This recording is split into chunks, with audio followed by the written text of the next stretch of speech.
greater than taxation alone can provide. Therefore, control of the monetary and banking system is required for democracies to operate. It was no accident in 1913 when the dramatic shift toward democracy became pronounced that the Federal Reserve was established. A personal income tax was imposed as well.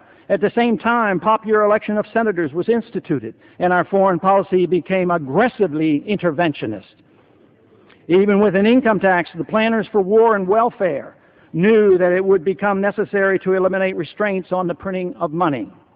Private counterfeiting was a heinous crime, but government counterfeiting and fractional reserve banking were required to seductively pay for the majority's demands. It is for this reason that democracies always bring about currency debasement through inflation of the money supply.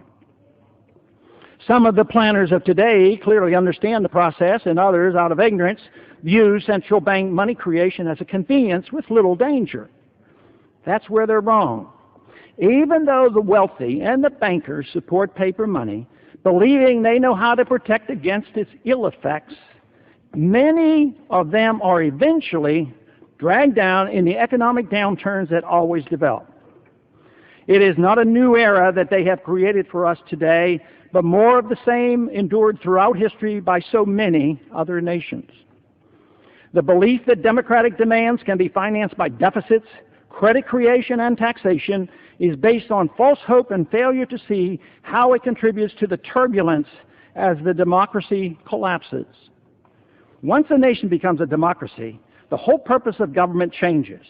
Instead of the government's goal being that of guaranteeing liberty, equal justice, private property, and voluntary exchange, the government embarks on the impossible task of achieving economic equality and micromanaging the economy and protecting citizens from themselves in all their activities. The destruction of the wealth-building process, which is inherent in a free society, is never anticipated. Once it's realized that it has been undermined, it's too late to easily reverse the attacks against limited government and personal liberty.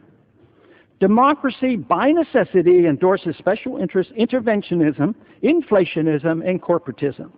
In order to carry out the duties now expected of the government, power must be transferred from the citizens to the politicians.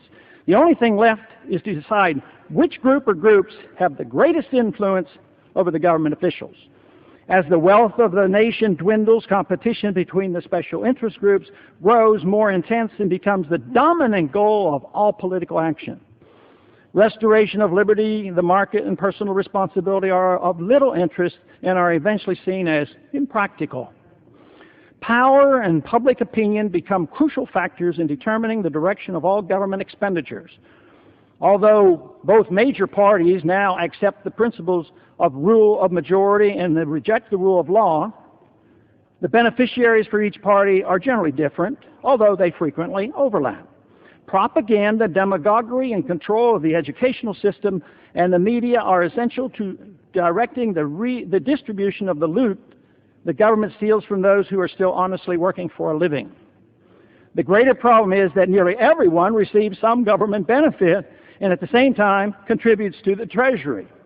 Most hope they will get back more than they pay in and therefore go along with the firmly entrenched system. Others who understand and would choose to opt out and assume responsibility for themselves aren't allowed to and are forced to participate.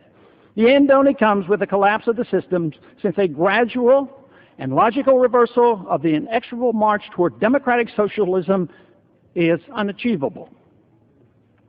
Soviet-style communism dramatically collapsed once it was recognized that it could no longer function and a better system replaced it. It became no longer practical to pursue token reforms like those that took place over its 70-year history. The turmoil and dangers of pure democracy are known. We should get prepared. But it will be the clarity with which we plan its replacement that determines the amount of pain and suffering endured during the transition to another system. Hopefully, the United States Congress and other government leaders will come to realize the seriousness of our current situation and replace the business-as-usual attitude, regardless of political demands and growing needs, of a boisterous majority.